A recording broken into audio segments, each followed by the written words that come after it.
I'm on my way to work, and honestly, I am pretty tired. It is really early in the morning. Like, being at work at 7 a.m. it's just not my cup of tea.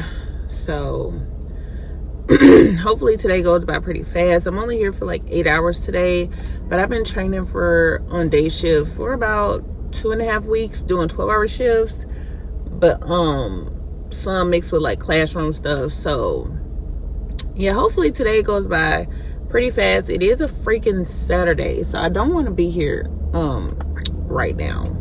But yeah, so I'll just try to, get some footage today and all that good stuff as my day goes. But yeah, I'll just talk to you guys later.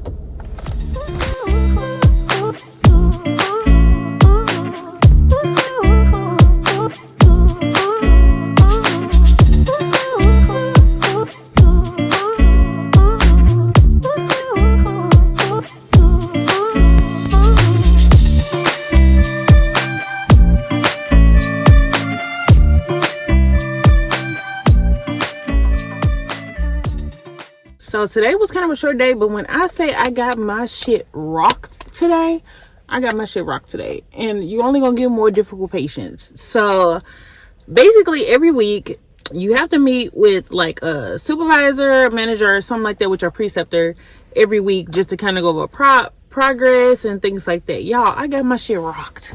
Okay.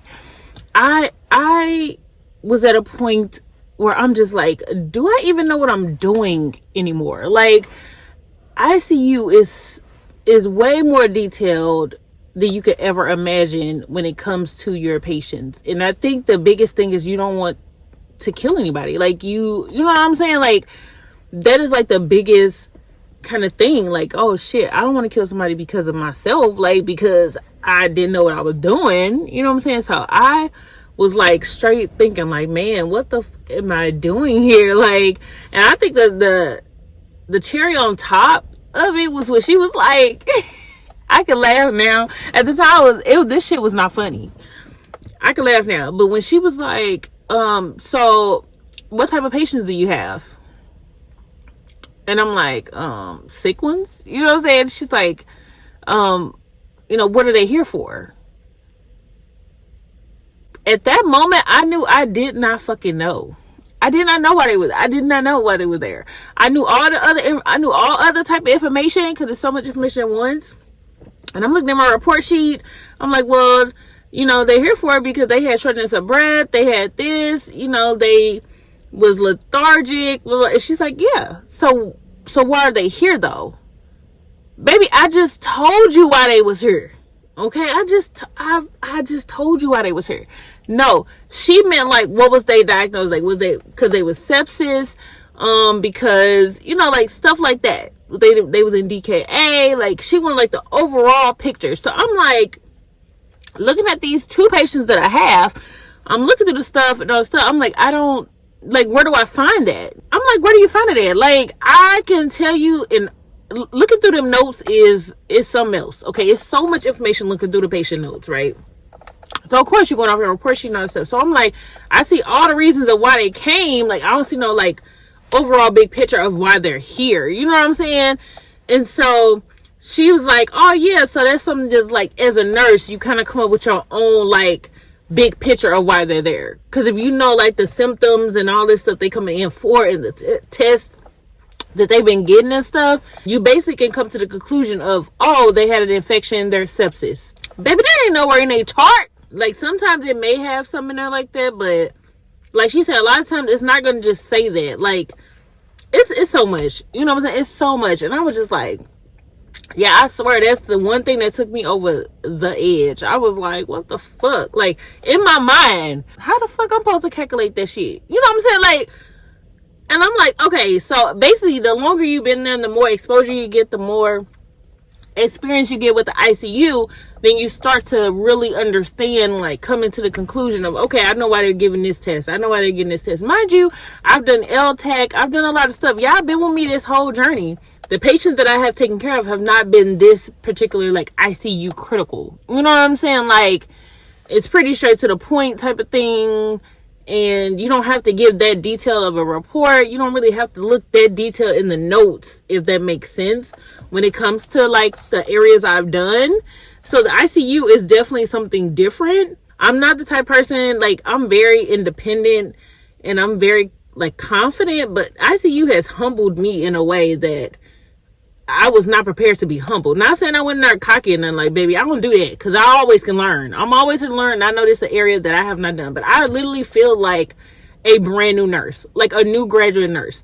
When we got to that point in the meeting and she asked that, my mind just, I was just like overly like overstimulated at that point. Like, baby, you asked me, I don't know. And I said that. I was like, I don't know what answer you want me to give you. Like, I feel like this is a test and I really don't know the answer you want me to give you. Like, I don't have an answer for you. And I was just very honest about it, because I felt like crap. I felt stupid. I felt like, what the fuck am I doing here at this time? You know what I'm saying? Like, I should be like getting this shit like no problem. And it's not the fact that I'm not getting it.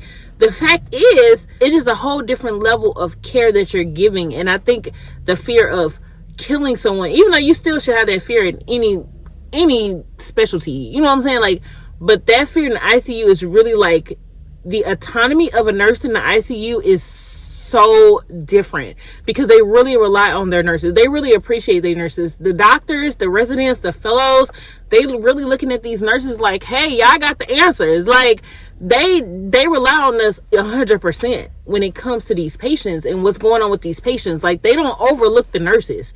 If anything, they come into the nurses like, hey, what's been going on with this patient? Like, and if we suggest something, they're like, okay. Like, they know we know our shit. You know what I'm saying? So it's just a whole different level of autonomy. I'm so used to working in areas where the doctors, they really don't appreciate the nurses. They really don't give a fuck about the nurses. You could tell them one thing and they still will do some stupid shit. And you'd be like, hey, I told you they was, had diarrhea. Can we discontinue, blah, blah, blah. Like, it's not like that in the ICU. And I think the level of autonomy and the level of respect they have for their nurses, because I'm not used to that level of respect from doctors and you know what I'm saying, and other nurses and management. It's just a whole different ball game. I already told you that back when it comes to all this other stuff, it's a whole nother level of critical care. And I think that now, the weeks that I'm in, even though I haven't really been on the floor a lot, it really has like gotten to me like, oh my God, let me, you know what I'm saying, maybe I'm not asking enough questions. Maybe I'm not,